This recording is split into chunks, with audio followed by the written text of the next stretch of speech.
Good morning, folks. NC4XL, North Carolina for extreme lovers. And I'm not just a darling old man dumb.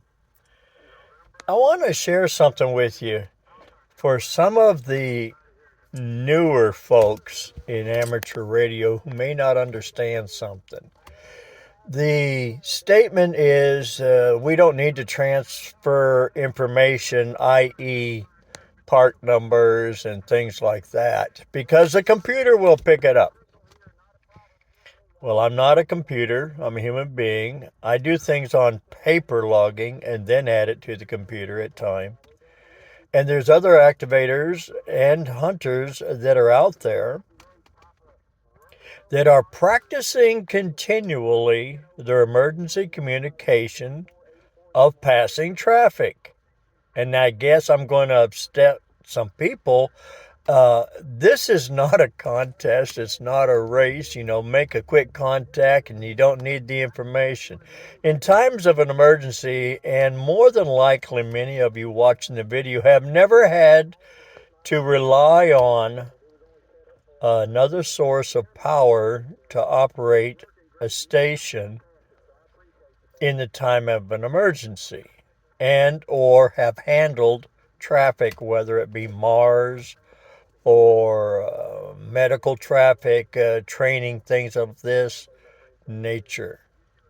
So getting on the air and blasting somebody for wanting the park numbers is really inappropriate conduct, because that's taken away why some of us, not some of the young people, some of us old geezers that have been around a while and have had the opportunity to provide, and I have personally provided emergency communications to assist others in times of need.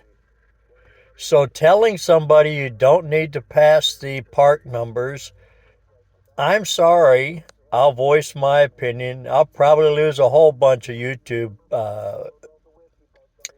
followers. But the thing is, I'm not going out there to make a number on my belt. I'm going out there to continually practice communicating.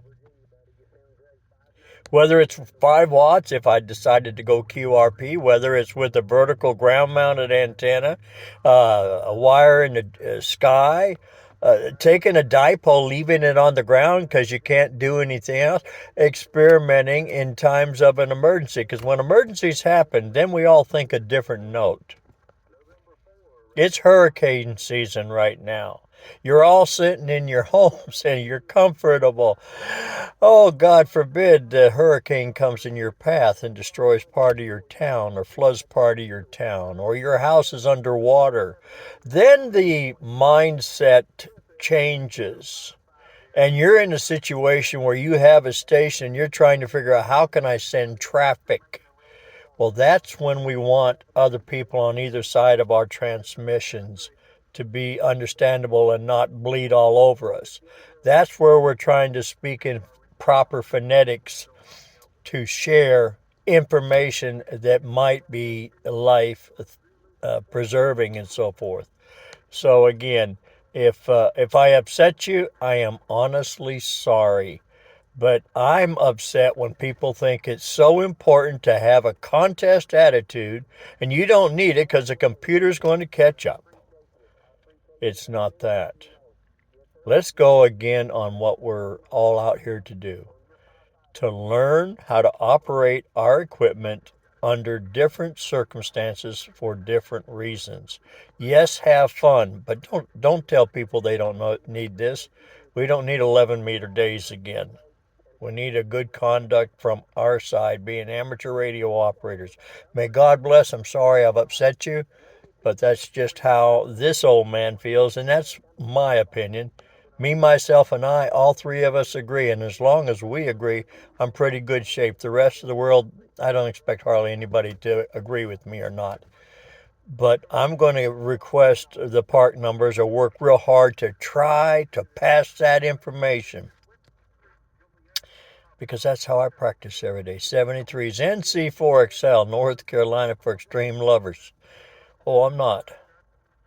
Just a darling old man, and sometimes with a video like this, I probably feel like a dumb old man because not many people will side with me. But the thing is, that's why we're out here. May God bless one and all.